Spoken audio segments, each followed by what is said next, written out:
1974, c'est Lucie, découverte par Johanson et un de ses élèves, Tom Gray, un fossile dont il restait 52 ossements, et c'est un petit préhumain, une petite préhumaine, donc de 3 200 000 ans. En comparant Lucie à tous les êtres qu'on connaissait à l'époque d'âge ancien, de 2-3 millions d'années, 1-2-3 millions d'années, est-africains et sud-africains, en comparant ça avec plein de primates actuels, y compris des hommes, j'avais démontré que Lucie pouvait grimper aux arbres. Ce personnage était debout, donc il marchait sur ses deux pattes postérieures, mais par contre continuait à grimper.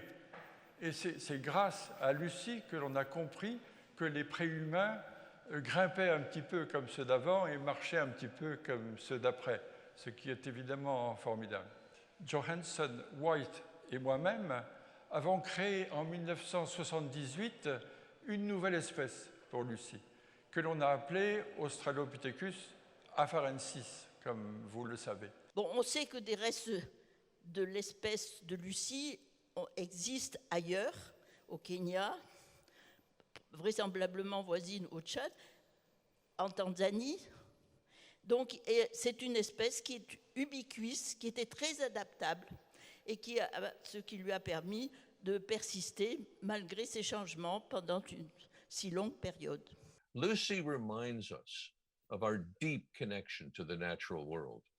We, like all life on Earth, have been crafted by the forces of nature.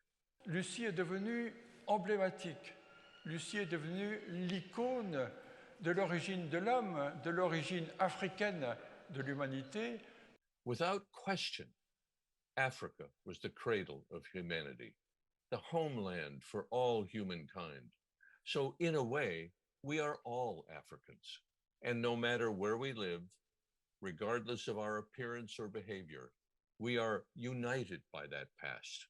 Et c'est en cela que Lucie a aussi toute sa place ici à l'UNESCO, parce que regarder Lucie, c'est percevoir l'humanité dans sa variété, dans sa multiplicité, dans sa durée, et c'est aussi contredire tous les récits simplistes, simplificateurs, qui ont malheureusement toujours cours. C'est abandonner la rhétorique délétère des racines qui excluent pour celle des repères universels qui nous rassemblent. Dans un monde fragmenté où nous voyons des tentations de repli qui mettent en péril notre humanité, il était important d'affirmer que ce combat ne peut être gagné qu'ensemble. Et bien évidemment, on ne peut le gagner ensemble que dans un cadre multilatéral que notre maison UNESCO. Alors c'est une grande joie d'accueillir cette réplique de Lucie ici aujourd'hui. Et puis c'est une évidence dans un certain sens.